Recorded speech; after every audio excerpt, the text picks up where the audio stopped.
Baik, selamat malam. Mari bersama-sama kita melatih meditasi pada hari ini. Bapak Ibu silakan duduk dengan rileks. Kemudian kita akan mengamati nafas masuk, nafas keluar selama beberapa saat. Ya, kita akan mulai latihan meditasi hanya 10 menit pada hari ini. Anda bisa duduk dengan rileks, menyadari nafas masuk dan nafas yang keluar. Sebelum kita menyadari nafas masuk dan nafas keluar, bersama-sama Bapak Ibu juga melakukan atau memperhatikan posisi duduk masing-masing, ya. Apakah Anda yang duduk di kursi maupun Anda yang duduk bersila, pastikan Anda dalam keadaan yang baik. Selama proses meditasi yang kita amati hanyalah nafas, ya, nafas masuk, nafas keluar. Bagi Bapak Ibu yang sudah sering menggunakan objek nafas, Anda dapat melakukan tanpa menggunakan objek lainnya.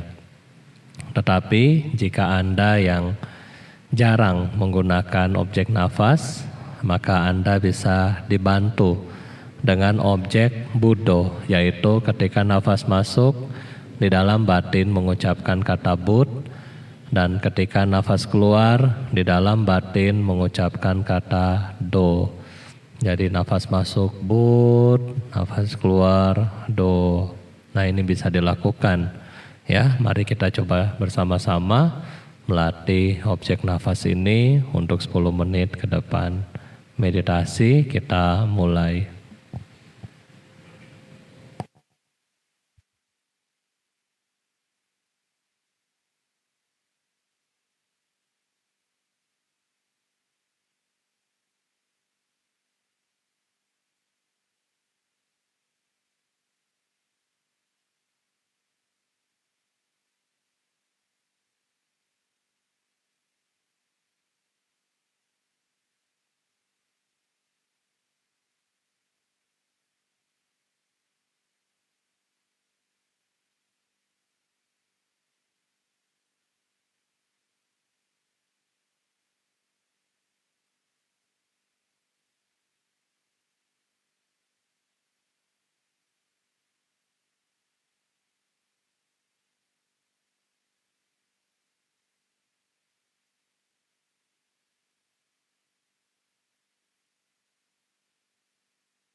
Ya, sadari nafas masuk,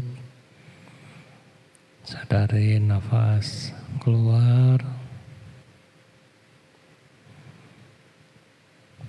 sadari nafas masuk, sadari nafas keluar. Sabbe satta bhavantu sukhitata. Semoga semua makhluk hidup berbahagia. Sadu, sadu, sadu.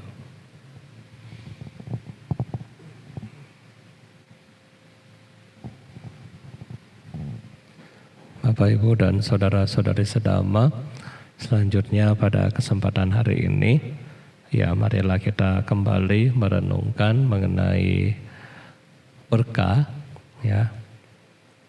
Kita akan merenungkan kembali mengenai berkah yang Bante akan ambil kembali di Manggala Sutta yang tadi kita sudah baca di halaman 120 dan buku baru di halaman 115, di mana di Manggala Sutta ini sangat banyak, ya, kalau kita mau bilang sangat banyak sekali hal-hal yang positif yang Buddha berikan kepada kita, ya.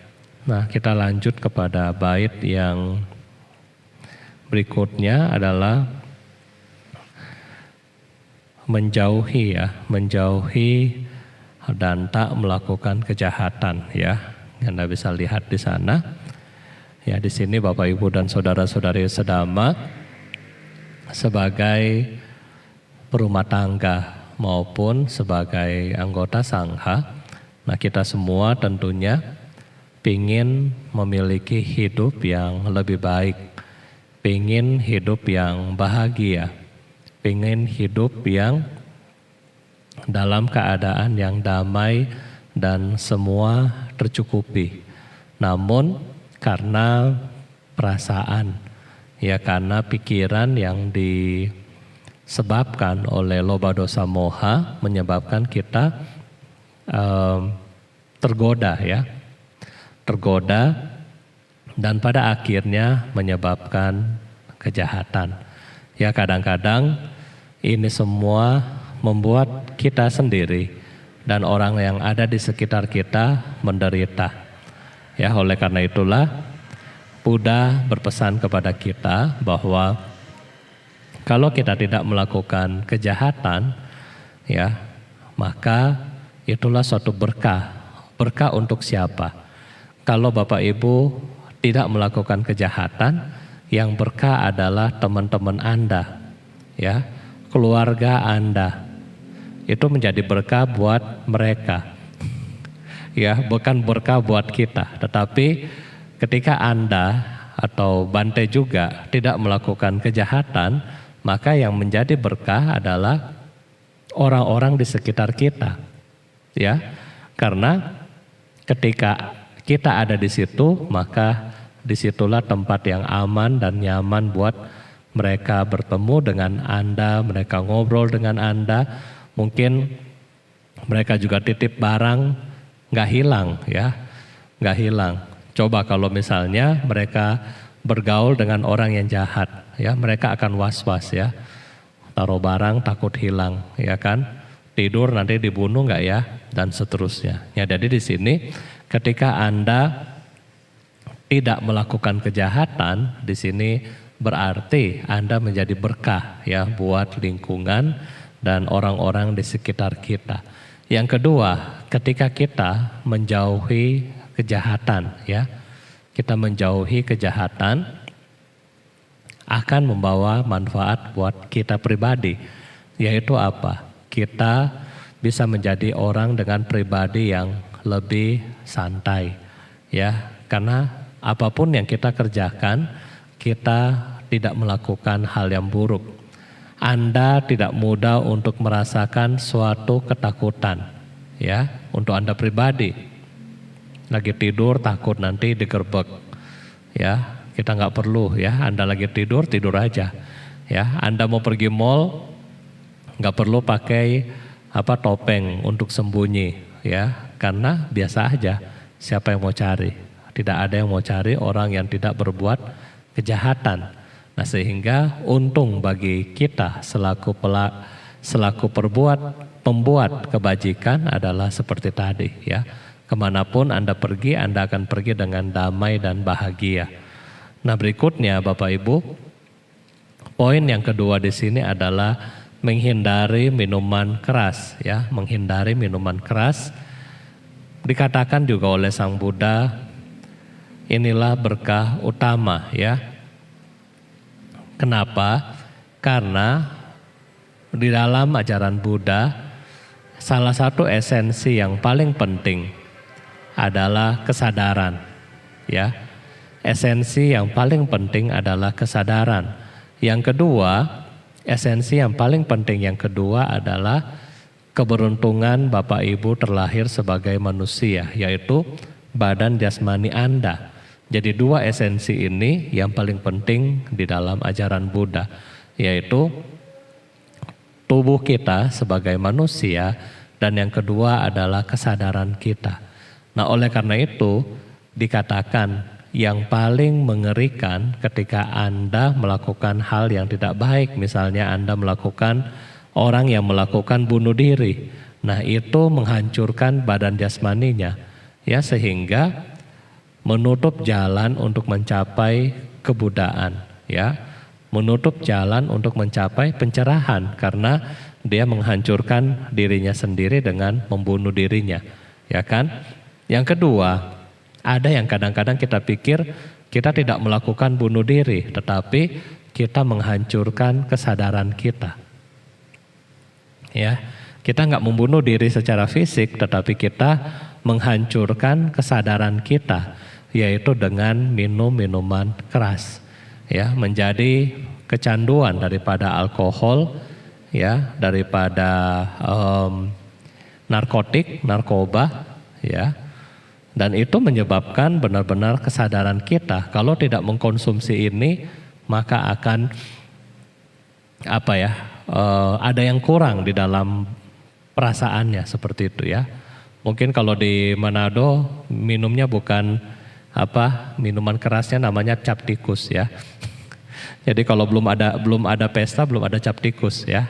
Nah, jadi ini kita menghindari minuman keras ini untuk apa? Untuk menjaga kesadaran kita ya.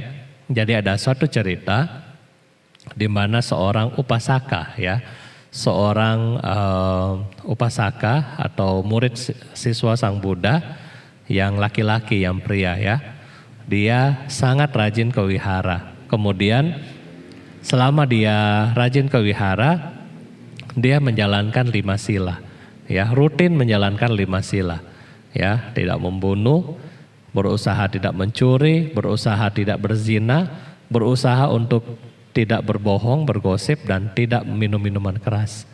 Nah, satu ketika dia punya masalah,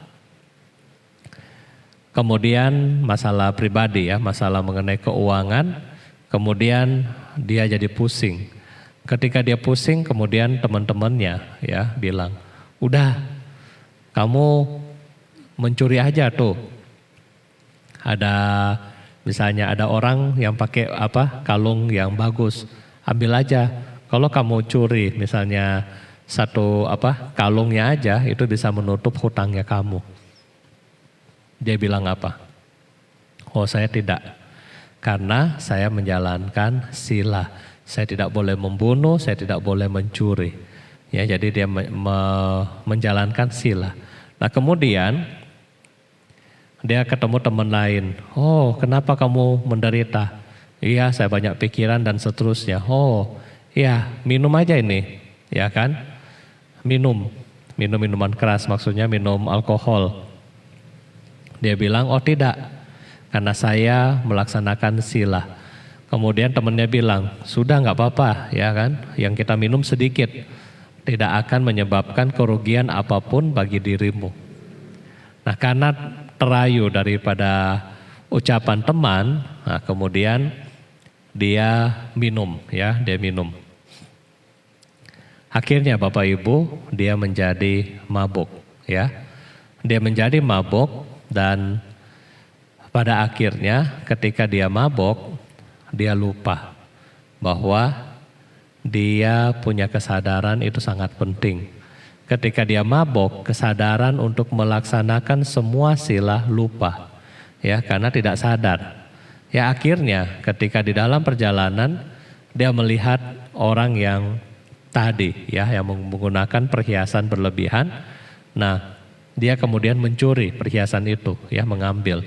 Tentunya yang wanita pemilik dari perhiasan tidak mau, ya, tidak mau untuk memberikan. Akhirnya dibunuh karena kesadaran sudah tidak ada. Selain dibunuh, dia juga melakukan sila yang ketiga, ya. Kemudian korbannya dibunuh. Setelah itu pulang, ditanya sama istrinya, "Kamu dari mana? Habis mencuri ya?" Karena sudah tidak punya kesadaran, bilangnya tidak, ya, berbohong sama istri di rumah. Nah, jadi Bapak Ibu dan saudara-saudari sedama, kita melihat minuman keras adalah hal yang kurang baik, ya, bagi kita di dalam menjaga kesadaran kita. Nah, oleh karena itulah minuman keras ini kalau bisa dihindari, ya. Bayangkan dalam hal yang lain, misalnya Anda seorang yang memiliki kekayaan, kemudian Anda pergi minum minuman keras, Anda lupa, ya. Anda kasih misalnya PIN ATM atau buku cek yang sudah ditandatangan sama teman-teman Anda. Nah, itu bahaya kan? Nah, jadi kesadaran di sini adalah hal yang penting, dan minuman keras tentunya akan memiliki teman-teman bergaul dengan mereka yang tidak baik dan tidak bijaksana. Nah, sehingga di sini jika kita menghindarinya, maka Bapak Ibu akan memiliki berkah. Namun jika kita mengkonsumsinya, sebaliknya, ya. Dan yang berikutnya adalah bagaimana kita tekun melaksanakan dhamma, ya. Tekun melaksanakan dhamma itulah berkah utama, ya. Dhamma dalam hal ini banyak macamnya, ya, banyak itemnya. Bapak Ibu tekun nggak melaksanakan setiap hari, ya. Jangan sampai dibilang Buddhis KTP, ya. Buddhis KTP, kalau misalnya Waisak baru ingat, oh saya agama Buddha baru ke wihara. Ya, kalau nggak Waisak nggak ke wihara. Berikut juga kadang-kadang kayak ini mau sincia, ya. Oh mau sincia, iya. Pergi buru-buru baksos. Kenapa baksos? Kalau Bante tanya, kenapa baksos? Sudah tradisi, ya, setiap kali mau sincia harus baksos. Oh gitu. Terus habis sincia, ya sudah Bante nggak ada lagi. Ya, jadi di sini Buddha punya maksud adalah tekun melaksanakan dhamma. Lakukan dhamma ini setiap hari, ya, bukan seasonal, ya. Maksudnya kepada ada event baru kita melakukan, ya, tetapi lakukanlah ini setiap hari. Dengan cara seperti ini, maka Bapak Ibu akan memperoleh berkah, ya. Dan juga yang ketiga, ya, kadang-kadang kalau mau sincia, mau ganti tahun, kadang-kadang yang paling terkenal itu adalah ciong, ya, sembayang ciong. Oh kalau sio apa yang tahun ini ciong, ya, Bante nggak ikuti itu. Misalnya sio A dengan tahun macan air ini ciong taisui, ya, ciong besar. Nah, makanya harus sembayang itemnya banyak, ya. Kalau ciongnya kecil, nah, sembayangnya sedikit aja. Namun setelah sembayang, Pai-Pai sama Dewa sama Tikong kemudian bilang, ya Tikong lindungi saya, ya, selama 1 tahun ini, ya. Kalau saya selamat, saya sehat, tahun depan ketemu lagi. Benar, ya. Kalau selamat, kalau sehat, tahun depan ketemu lagi. Tapi cuma store muka, ya. Tiap hari nggak ke kelenteng, tiap hari nggak ke wihara. Ya, jadi sembayang cuma kalau ada perlu. Nah, ini yang Buddha maksud kepada kita adalah tekun melaksanakan dhamma. Lakukan ini setiap hari, ya, bukan kalau ada perlu. Ya, jadi ketika Anda melakukan dhamma dengan setiap hari, dengan rajin, dengan rutin, maka itulah berkah utama, ya. Karena kenapa menjadi berkah utama? Karena Bapak Ibu yang membuat ladang berkahnya. Bapak Ibu yang memproduksi berkahnya. Bapak Ibu yang membuka jalan rezekinya, sehingga itulah berkah utama saat Anda melaksanakan Dhamma. Ya, melaksanakan Dhamma ini bukan hal yang susah. Ya, kadang-kadang aduh Bante nggak ada waktu ke wihara. Alasan, ya bisa online seperti ini kok. Ya kan? Aduh Bante, hari ini saya nggak bisa menjaga kesabaran. Alasan, ya kan? Hari ini Anda ngomel 1 jam, emang 24 jam yang lain, 23 jam yang lain nggak bisa omel. Ya kan? Bisa. Ya, jadi selama setiap saat kita bisa melakukan Dhamma. Ya, misalnya ketika Bapak Ibu buka toko, Anda bisa Dhamma sama pelanggan Anda. Apa? Senyum. Ya, ketika ketemu pelanggan senyum. Ya, ketika ketemu dengan customer yang agak cerewet, senyum, sabar. Oh, Bante bilang kanti paramang tapotitika, kesabaran ada yang paling tinggi. Ya, kalau ketemu dengan pelanggan yang agak cerewet, ya. Kalau ketemu dengan misalnya ketemu dengan orang yang menipu kita, Anda dalam hati, oh ya harus terima karma ya. Ya semoga dia berbahagia dengan ini. Nah, jadi setiap saat Bapak Ibu bisa melaksanakan Dhamma ya. Kalau mungkin kita para biku, kalau ada umat yang cerewetnya nggak kira-kira dalam hati juga bisa ya. Oh, inilah guru kesabaran ya. Seperti itu. Nah, jadi tekun ya, kita tekun melaksanakan Dhamma berarti kita melakukannya setiap hari. Ya, bermeditasi setiap hari, berdana setiap hari. Bante sudah pesan kepada Bapak Ibu dari tahun 2015 ya kan, bikin celengan ya, berdana setiap hari. Karena apa? Bante tahu Anda nggak setiap hari bisa ke wihara, tetapi dengan celengan Anda bisa memiliki niat untuk ke wihara setiap hari. Karena Anda bisa memiliki kesempatan berbuat baik setiap hari. Nah itu ya. Kemudian melaksanakan sila, termasuk di sini adalah melatih Dhamma ya. Sila pertama, kedua, ketiga, keempat, kelima. Ini kita bisa latih dalam kehidupan kita setiap hari. Ya, jadi Bapak Ibu melaksanakan sila ya setiap hari 5. Ya, kalau rajin sedikit tambah 3 ya, uposata. Ya, kalau ada hari uposata Anda juga bisa melatih. Ya kan, setiap uposata Bante usahakan kita ada ya sistem permohonan Tisarana Pancasila, Atangga Sila juga ada. Jadi Anda bisa latih ini semua setiap hari. Ya, kalau Anda rajin sedikit, akhir tahun libur panjang Anda bisa latih jadi samanera, ya, brahmacari, Anda bisa latih. Nah, jadi di sini kata tekun yang Buddha mau dari kita adalah kita melaksanakan ini semua rutin ya. Kalau bisa setiap saat ya, setiap saat. Jangan nanti dekat Waisak. Nanti dekat Katina. Nanti ya kalau sudah nggak ciong. Terlambat Bapak Ibu ya, terlambat. Kita selama pandemi Bapak Ibu melihat bahwa selama pandemi kita selalu tunda dan nggak rasa sudah mau 2 tahun kita menunda ya. Kalau misalnya kita tunda terus mau sampai kapan? Nah, oleh karena itulah setiap ada kesempatan kita lakukan ya, tekad kita untuk melaksanakan Dhamma ini dengan sebaik-baiknya.